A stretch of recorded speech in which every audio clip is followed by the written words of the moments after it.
Ahora vamos a estudiar la dinámica de la curva de volatilidad. El trader necesita tener una visión clara sobre lo que sucede con la curva de volatilidad ante movimientos en el subyacente y ante el paso de los días. Al principio de este tema dijimos que la base at the money es la que tiene volatilidad implícita más baja generalmente. Si nos paramos en ese supuesto y asumimos que el subyacente sube de precio hasta llegar a la base siguiente, la que antes era out the money, ahora tenemos que entender o hacer un forecast de qué sucedería con la curva de volatilidad. Tenemos dos opciones. O la curva de volatilidad se desplaza hacia la derecha, siendo ahora la que antes era la base out the money, ahora es at the money y mantiene la volatilidad constante. O bien la base, digamos, el subyacente subió de base y ahora tiene la nueva volatilidad implícita, que es más alta que la anterior. Cada modelo tiene su nombre y la biblioteca está dividida en dos. En el primer caso, en donde la curva está flotando, digamos, y se traslada con el activo subyacente, manteniéndose siempre la volatilidad implícita más baja en la base at the money, por ende, cuando el subyacente sube, la curva es como que se va desplazando y acompañando al subyacente, por eso decimos que flota, se va a llamar Fixed Delta Model. Básicamente porque lo que dice es que la volatilidad implícita está fija al delta. Mientras que el otro modelo se va a llamar Fixed Strike Model.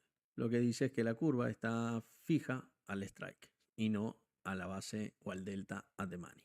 Obviamente este curso tiene dos funciones. Primero es explicar la teoría. Segundo es explicar la práctica.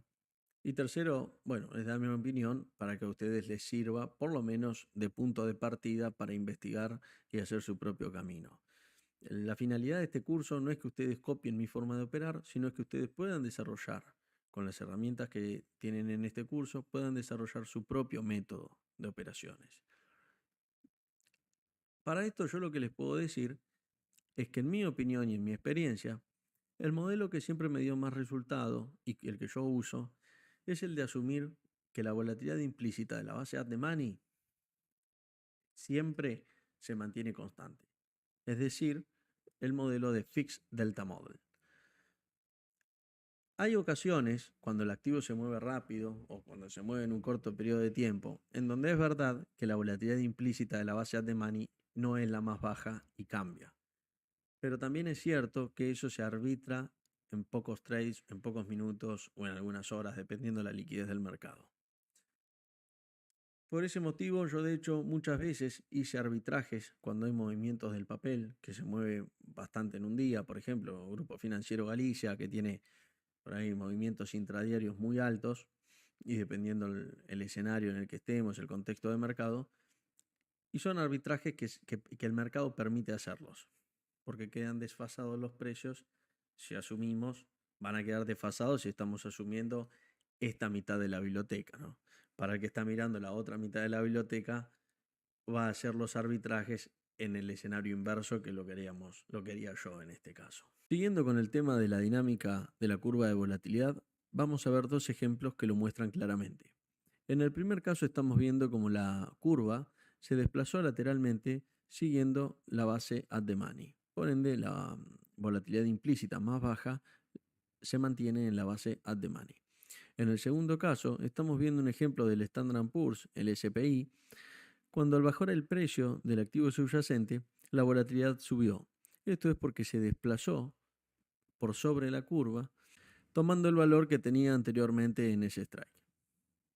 En cualquier caso, como vimos anteriormente, la curva de volatilidad está reflejando el efecto de las colas largas en la distribución de los retornos.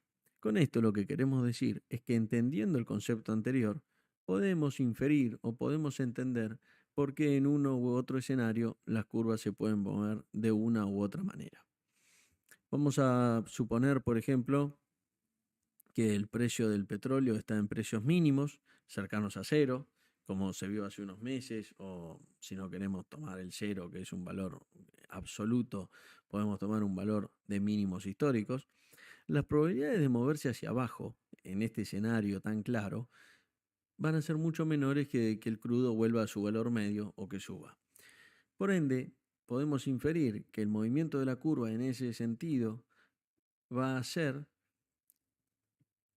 que no veamos un desplazamiento y un aumento en la volatilidad implícita, sino que la curva acompañe la base at the money, como vimos en el primer caso. Hasta ahora venimos hablando de diferentes factores, pero hay un factor principal que todavía no tocamos. Cuando hablamos de la curva de volatilidad, no nos podemos olvidar que las volatilidades implícitas surgen del precio de mercado de las opciones.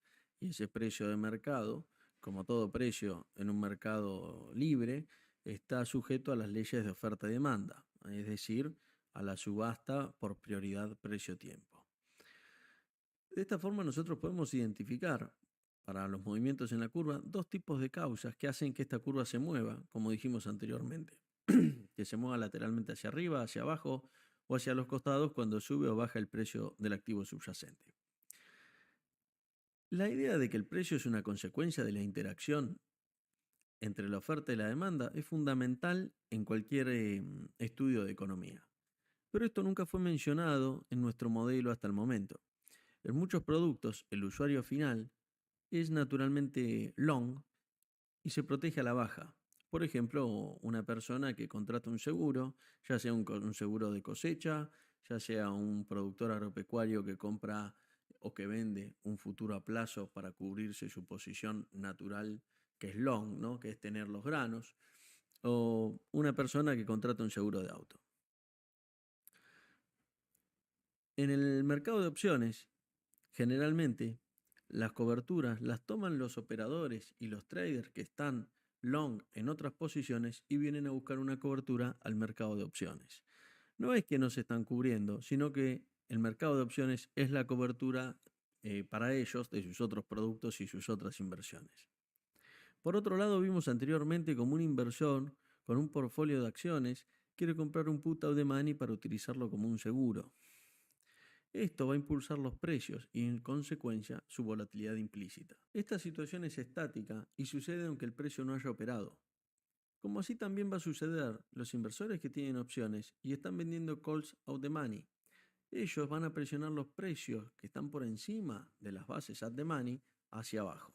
Pero también existe una causa dinámica, por ejemplo, la volatilidad realizada del subyacente, la cual está fuertemente conectada con el movimiento del subyacente. En equities, la volatilidad suele incrementarse cuando el subyacente baja y disminuye cuando sube. Esto se va a reflejar en la curva de volatilidad, cuando bajos strikes tienen mayor volatilidad implícita que los strikes más altos. Sin embargo, esto va a ser diferente en commodities como energía, agricultura y metales. Sabemos que lo que tiene que ver con todos los activos que están relacionados a índices, todos los activos que están relacionados a monedas, son diferentes a los commodities. La gran diferencia que tienen los commodities es que muchos de ellos son estacionales. Por eso también es importante mencionar que cuando uno opera opciones sobre commodities, cada vencimiento de los commodities se toma como un subyacente diferente. Cuando uno analiza la superficie de volatilidad de opciones sobre índices, sí puede analizar los diferentes vencimientos, abril, junio, agosto, y compararlos entre sí. Pero cuando uno lo hace en commodities, no, porque no es lo mismo la cosecha de un año que el vencimiento que sigue, que posiblemente sea la cosecha anterior o la cosecha siguiente. Generalmente si es el mes que sigue va a ser la cosecha siguiente. Esto se da principalmente por lo que se llama que son productos estacionales y que tienen estacionalidad o seasonal, como lo quieran ver en diferentes plataformas, que básicamente es el estudio de qué sucede con estos productos. Por ejemplo, en la época pre-cosecha, siempre lo que se estudian son las estimaciones que se da para la siembra, para la cosecha, se analizan reportes de fertilizantes, porque eso lo que nos indican es cuál es la cosecha esperada y cómo va marchando esa cosecha, para entender cómo van a actuar las fuerzas de la oferta y la demanda a futuro con los precios en consecuencia de esta próxima cosecha. En el caso de la energía, por ejemplo, no es lo mismo el precio del gas natural en un periodo de invierno que en un periodo de verano.